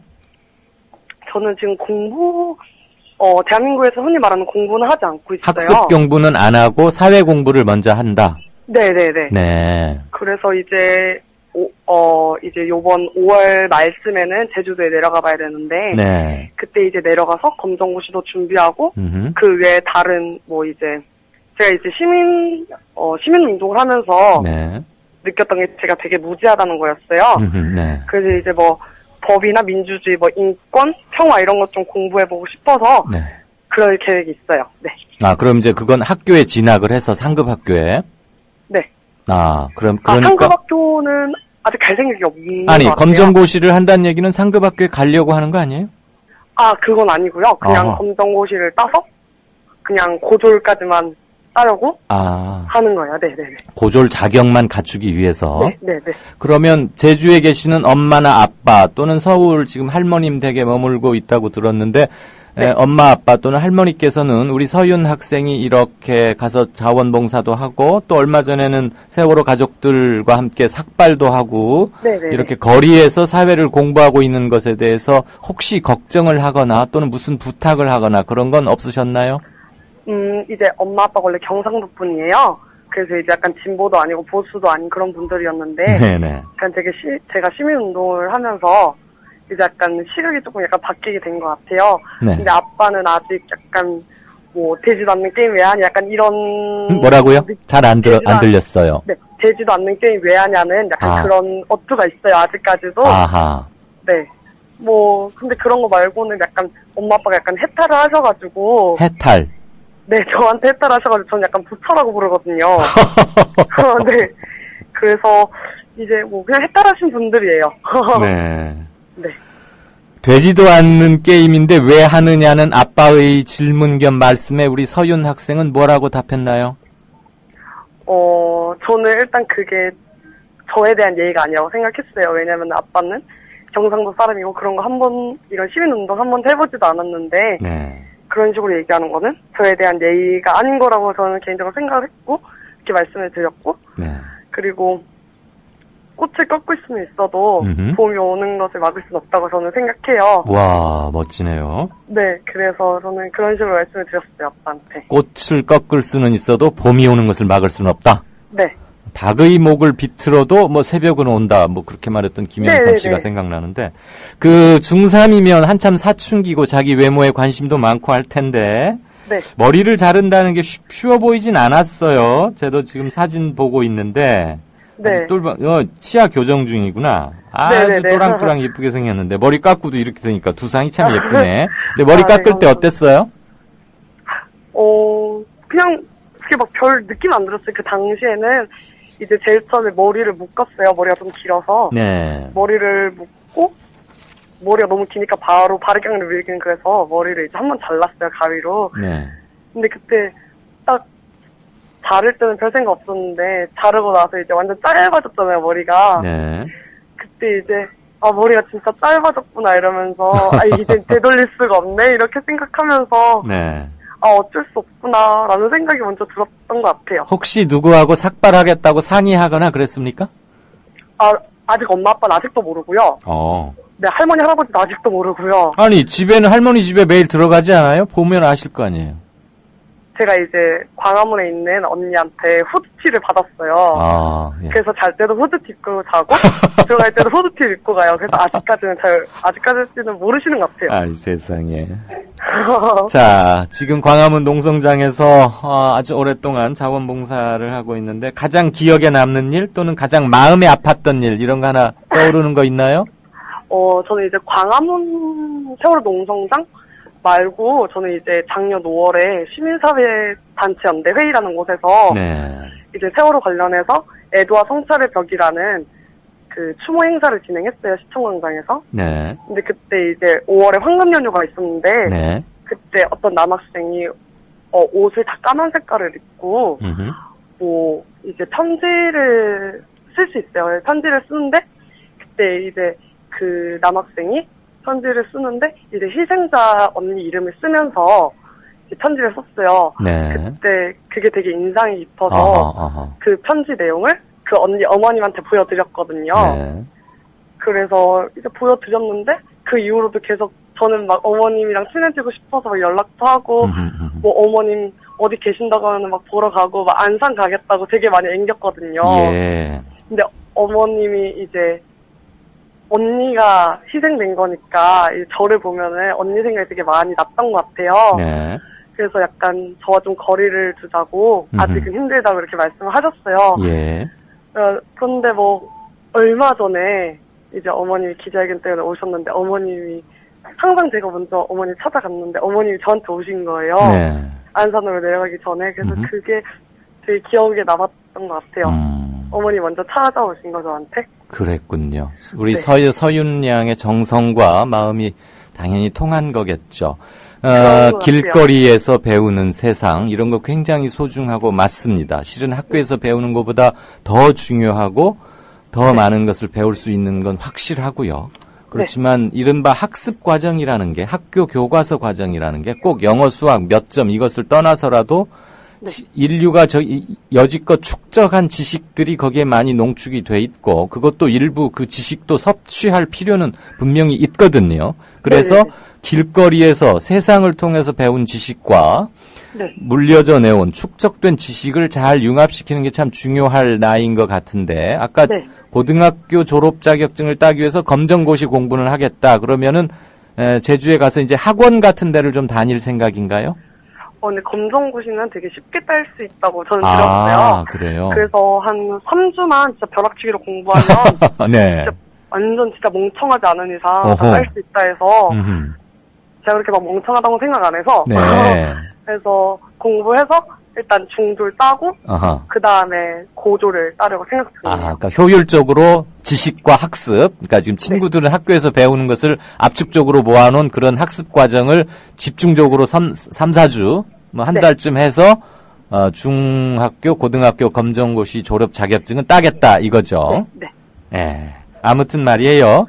네. 꼭 학교를 다녀야 하는 것은 절대 아닙니다만 학교에서 네. 다른 친구들이 배우는 것도 조금은 섭취를 해서 우리 서윤 양이 다른 데서 배웠던 본인만의 독특한 것과 합쳐놔야 나중에 결국은 서윤 양은 지금 학교를 다니고 있는 또래들과 함께 어울려서 무슨 일도 하게 되고 그럴 일도 많을 거거든요. 그렇지 네, 않겠어요? 맞아요. 그러니까 그 친구들하고 네. 잘 어울리기 위해서도 그 친구들은 네. 뭘 공부하고 있고 그것을 좀 서윤 양은 조금 도움받고 다른 학교 다니는 친구들은 서윤 양으로부터 서윤 양만이 갖고 있는 독특한 걸 서로 이렇게 나누는 앞으로 그런 것이었으면 참 좋겠다는 생각이 듭니다. 몇몇 분들이 그 학과에 대한 제 질문을 오해를 해서 이상한 댓글을 쓰는데, 네, 그러면 좀 행간을 잘 헤아려서 방송을 들으시면 좋겠다는 생각이 들고요. 마지막으로 우리 국민TV라는 매체를 알고 있었나요? 인터뷰 요청 받았을 때 기분이 어땠습니까? 되게 민망했어요. 저는 약간 어떻게 보면 별 생각 없이 머리 잘랐어요. 그냥 네. 엄마 아빠 그만 슬퍼하기를 바라는 마음에서 저는 머리를 잘랐던 거거든요. 네. 근데 이렇게까지 머리는 다시 잘하잖아요. 꼭 머리를 잘라서만 인터뷰한 건 아니고요. 네. 그런가요? 근데 저는 진짜 막 그렇게 유명한 사람도 아니고 그냥 학교 안 다니는 그냥 소소한 사람일 뿐인데 이렇게 네. 해서 너무 민망했던 것 같아요. 네. 유명한 사람만 인터뷰하는 거 아닙니다. 서윤 양처럼 분명하게 자기 생각을 얘기하는 사람을 찾아가는 게 이강윤의 오늘의 인터뷰이기도 합니다. 네. 세월호 유가족들 분께 한 말씀 짧게 드린다면? 끝까지 함께 하겠다는 거? 네. 네. 끝까지 함께 하겠다는 말씀을 드리고 싶네요. 알겠습니다. 다른 어느 분의 그런 말들보다도 우리 서윤 양의 잊지 않겠다, 끝까지 함께 하겠다는 말은 꼭 진정성이 확 느껴집니다. 감사합니다. 머리 예쁘게 다시 잘 기르시고요. 네. 엄마 아빠께도 전화 가끔 잘 드리시고, 네. 계획하고 있는 일들 잘 되기를 바랍니다. 건강도 특별히 잘 챙기시고 5월 달에 네. 제주 가기 전에 다시 네. 한번 인터뷰를 했으면 좋겠습니다. 괜찮죠? 네. 네, 고맙습니다. 네, 감사합니다. 네, 진짜 인터뷰 지금까지 제주에서 지금 서울에 와서 광화문 농성장에서 자원방송을 하고 있는 전서윤 학생이었습니다. 바로 양정대 기자와의 전가 산책으로 넘어가겠습니다. 여러분 어떻게 들으셨습니까? 참 대단한 친구죠. 중3인데 이렇게 의젓하고 대견하고 갸륵한. 참. 저도 이 인터뷰 시도하면서 사실 조금 그랬었거든요. 사실 오늘 내일이 세월호 일주기고 해서 어떤 좀 중량감 있는 성완종 리스트 관련 이렇게 골라야 되는 거 아닌가 하다가 이 친구를 제가 살짝 한번 봤어요. 어제 이제 광화문에 제 책 증정하러 갔는데 봤고 누군지 조금 물었고 다른 후배로부터 이 학생에 대해서 좀 더 자세한 정보를 어제 밤에 들어서 제가 오늘 아침에 담당 PD한테 이름과 전화번호를 주면서 좀 접촉을 해봐라. 그리고 인터뷰를 하자 했는데 바로 됐습니다. 여러분께 좋은 인터뷰였기를 바랍니다. 네, 한국일보 양정대 기자 연결돼 있습니까? 네, 안녕하세요. 네, 안녕. 예, 왜 이렇게 힘이 없어요? 네. 오늘 뭐 살살 할까요? 시간도 7분밖에 안 남았으니까 예. 딱 하고 싶은 핵심 이런 말씀은 안 되는데 엑기스만 딱 합시다. 여권 전체가 뭐 이완구 때문에 완전히 경랑에 휩싸여 있는데 뭐 방향은 잡힙니까?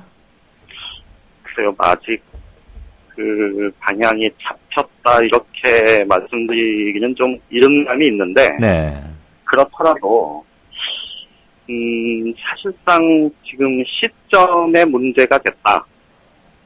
이완구 총리의 사퇴는 사실상 기정사실로 굳어지는 분위기고 네.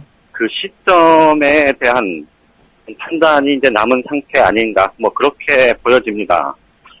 오늘 지금 경향신문 보도가 이제 그 비타 500박스의 4월 4일 날 2013년 4월 4일 날 이제 돈을 전달한 이 구체적인 정황에 대한 보도가 나오면서 네. 이런 총리의 그야말로 벼랑 끝에 몰린 그런 형국이 됐습니다. 네. 이가 어제 목숨을 내놓겠다는 굉장히 좀 과격한 표현을 썼었고, 예. 그리고 그동안에 이 성완종 전 회장과의 이 관계에 대한 언급, 자신의 주장 이런 것들이 계속 이 사실관계가 틀린 것으로 그러면서 이제 자기 말을 계속 번복하는 그런 과정이 반복되면서 사실은 좀 국민적인 신뢰를 이미 잃어버렸고 정치권 내부에서 또 이 여권 내에서도 사실 이완구 총리가 계속 버티기는 어려울 거다라는 뭐 그런 얘기가 사실상 이제 뭐 기정사실화된 그런 분위기고요. 전체적으로 보면 이 총리가 지금으로서는 좀 몇 가지 정치적인 이유, 버티고 있는 정치적인 이유가 있는 것 같긴 한데, 일단은 뭐 여기서 이렇게 물러나면 이제 어쨌든 본인은 아니라고 얘기를 했지만 그동안에 제기된 의혹이 기정사실화되는 그런 정책의 효과에 대한 그런 이제 부담이 좀 있을 것 같고요. 그리고 지금 이렇게 여론이 악화되고 있는 상황에서 이 검찰 수사에 이 자연인 신분으로 갔을 경우에 사실 이 실질적인 사실관계 여부와는 무관하게 좀 자기가 정적인 희생양이 될 가능성에 대한 우려 뭐 이런 부분들도 좀 있는 것 같고 그리고 당장 뭐 어쨌든 뭐 그 부분에 대해서 말이 많습니다만 내일부터 이제 박근혜 대통령이 이 해외 순방을 나가는데 사실 그 업무를 대행할 그런 사람이 이제 총리가 있어야 된다라는 그런 이제 정치적인 이유 뭐 이런 것들에 대해서는 오늘 다른 얘기도 나오긴 했습니다. 그 부분에 대해서는 자기가 그러니까 본인이 그렇게 주장하고 있는 상황에서 이제 이거는 뭐 이 친박계 이해관계하고도 좀 일부 맞아떨어질 수도 있겠지만 그런데 달리 보면 이게 또 정치적인 부메랑이 될 수도 있다는 점에서 이 결과에 대해서 지금 친박계가 어떻게 판단할지 박근혜 대통령 주변 인사들이 어떻게 판단할지 그 문제가 좀 남아있긴 한데요. 전체적으로 보면 뭐 이완구 총리는 사퇴할 수밖에 없는 그런 처지가 됐다. 이렇게 말씀드릴 수 있을 것 같습니다. 그러니까 안 될 사람이 되니까 참 이게 본인 망신, 나라 망신 이게 뭡니까? 아이, 참. 뭐라고 한마디 대답해봐요 좀. 내가 쑥스럽잖아요. 마치 제가 야단맞는 것 같은. 아니 내가 말하고 나서 가만히 있어버리니까 내가 얼마나 뻘쭘합니까? 아니 애초부터 돼서는 안 될 사람이었는데. 그 이완구 총리가 사실 지금 여론이 악화된 이 요인 중에 가장 큰 걸로 지금 새누리당 내에서 이 친박계 의원들 사이에서 나온 얘기는 이겁니다. 사실 성완종 전 회장과 잘 모르는 사이다라고 이제 얘기를 했는데 그런데 뭐 함께 있었던 사진이며 뭐며 뭐 사진이나 뭐 만난 기록이나 이런 것들이 이제 우후죽순 이렇게 터져 나오면서 아니 돈은 안 받았을 수도 있고 받았을 수도 있고 뭐 그거는 사실관계가 분명히 확인돼야 될 문제지만 모른다고 한 거 자체가 그 모른다고 한 거는 이거는 정말 도덕적으로 진짜 문제가 있는 것 아니냐. 그리고 이게 결국은 계속 말을 바꾸고 자신의 말을 계속 번복하고 하는 그 과정에서 이 국민적인 신뢰를 잃게 되는 이 핵심 요인이 돼버렸다. 뭐 이렇게 지금 판단하는 사람들이 많은 것 같습니다. 예. 지금 이제 문제는 보면 이제 당정청 수뇌부라고 할 수 있는 대통령을 제외한 이 여당의 새누리당의 대표와 원내대표, 그리고 정부의 총리, 그리고 청와대 비서실장, 이렇게 네 사람 중에 지금 2명이 이 검은 돈 의혹에 휩싸여 있는 상태고, 그나마 지금 김무성 대표하고 이 유승민 원내대표가 좀 자유로운 상황인데, 이 두 사람이 실제로 지금 당내에서 분출되고 있는 자진사퇴 요구, 오늘 지금 친이계가 아주 작심한 듯 비주류 쪽에서 지금 이완구 총리의 자진사퇴를 촉구하고 나섰는데, 이런 부분들을 좀 어떻게 수렴해서 실질적으로 좀 당의 의견들을 모아갈 거냐, 이걸 이제 하나 지켜보는 게 관전 포인트일 것 같은데요. 예. 예전에 이제 문창극 총리 후보자가 결국 낙마할 때도 사실상 당에서 낙마에 대한 요구가 그렇게 많이 있었음에도 결국 버티다가 그때도 박 대통령이 해외 순방 갔다 와서 이틀인가 있다가 이제 결국 물러나지 않았습니까? 아마도 이번에도 그런 전례가 반복될 가능성, 이게 뭐 얘기가 벌써부터 나오는데, 사실 그렇게 가면 대통령이 자리를 비우는 열흘 가까이 동안 사실 국정이 이게 나라꼴이 제대로 돌아가겠습니까? 그런 부분들을 좀 여권 내에서 10분 좀 감안을 해야 되지 않을까 하는 뭐 그런 얘기들이 많고요. 그래서 뭐 총리가 결국은 내일 박근혜 대통령이 순방을 떠나기 전에 오늘 또 내일 오전 새 뭔가 메시지가 전달될 가능성, 이 부분은 열려 있다, 뭐 이렇게 봐야 맞을 것 같습니다. 그래서 뭐 그건 좀 지켜봐야 될 것 같고요. 오늘 이제 그 정치권에서 나온 얘기 중에 뭐 이게 얼만큼 크게 보도가 될지는 모르겠습니다만 그 우병우 민정수석 관련한 얘기가 좀 처음으로 국회에서 이제 나왔다는데 좀 굉장히 의미가 있다, 저는 그렇게 보는데요. 오늘 친이계 재선인 김용태 의원이 아침에 기자회견을 자청을 해서 두 가지 얘기를 했습니다. 일단 이완구 총리는 자진사퇴하는 게 맞다. 그리고 박근혜 대통령에게 이병기 청와대 비서실장과 함께 우병우 민정수석까지 포함해서 이 두 사람에 대해서 직무를 정지시켜야 한다. 이렇게 지금 요구를 했습니다. 아하, 그 근거는 뭡니까? 우수석을 물고 들어가는? 그 우병우 수석에 대해서 얘기를 한 거는 그겁니다. 지금 검찰 수사가 진행이 되고 있고, 검찰이 이제 이 검찰 수사 과정에서 성완종 전 회장이 이제 자살을 했고, 그리고 이제 검찰이 특별수사팀을 꾸려서 기존 수사팀하고는 이제 다른 라인으로 특별수사팀을 꾸린 만큼 이 검찰 수사에 영향력을 행사할 수 있는, 박 대통령 주변에서 영향력을 행사할 수 있는 라인을 좀 걷어내야 된다, 뭐 이런 차원이다라고 이제 설명은 했는데요.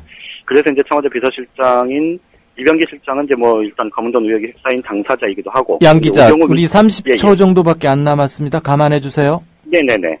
그 우병우 민정수석을 거론한 거는 굉장히 좀 의미가 있다, 이런 말씀을 드렸는데, 이게 큰 건이네. 정치권에서 우병우 민정수석이 사실 지금 자원외교 수사 검찰총장 배제시키고 지금 컨트롤한다, 이런 소문들이 굉장히 많았거든요. 총괄하고 있다고 그러잖아요. 그렇죠. 그래서 야권에서는 저 사람 뭐 이렇게 얘기를 하고 있는 상황인데, 여당 의원이 공개적으로 그런 얘기를 했다는 건 그거에 의미가 있고 조금 앞으로 상황을 파악하는 데 있어서 알겠습니다. 양 기자, 그 대목 주의해서 보십시다. 네, 인터뷰 마치겠습니다. 아울러 이강윤의 오늘도 순서 여기까지입니다. 들어주셔서 대단히 감사합니다. 국민라디오 팟캐스트 응원하는 가장 쉬운 방법 아시나요? 다운로드하기, 별점 주기, 댓글 달기, 구독하기. 국민라디오 팟캐스트 널리 알리는 가장 쉬운 방법. 다운로드하기, 별점 주기, 댓글 달기, 구독하기. 기억하세요. 다운로드하기, 별점 주기, 댓글 달기, 구독하기.